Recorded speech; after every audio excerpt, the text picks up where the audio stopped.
Mu mujyi wa Kigali abantu n'urujya n'uruza bihuta bajya ku mirimo yabo itandukanye. Muri abo bose harimo umusore w'imyaka 24 ufite inkuru idasanzwe kandi ikora ku mutima. Nubwo afite ubumuga bwo kutavuga ndetse n'ingingo ziwe na zimwe zikaba zidakora neza, afata ibikoresho byiwe akazenguruka umujyi wa Kigali abicuruza.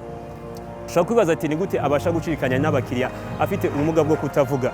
Akoresha ibimenyetso ndetse n'amarangamutima ndetse n'uburyo bwe bwihariye butuma agwiza icyizere mu bakiriya.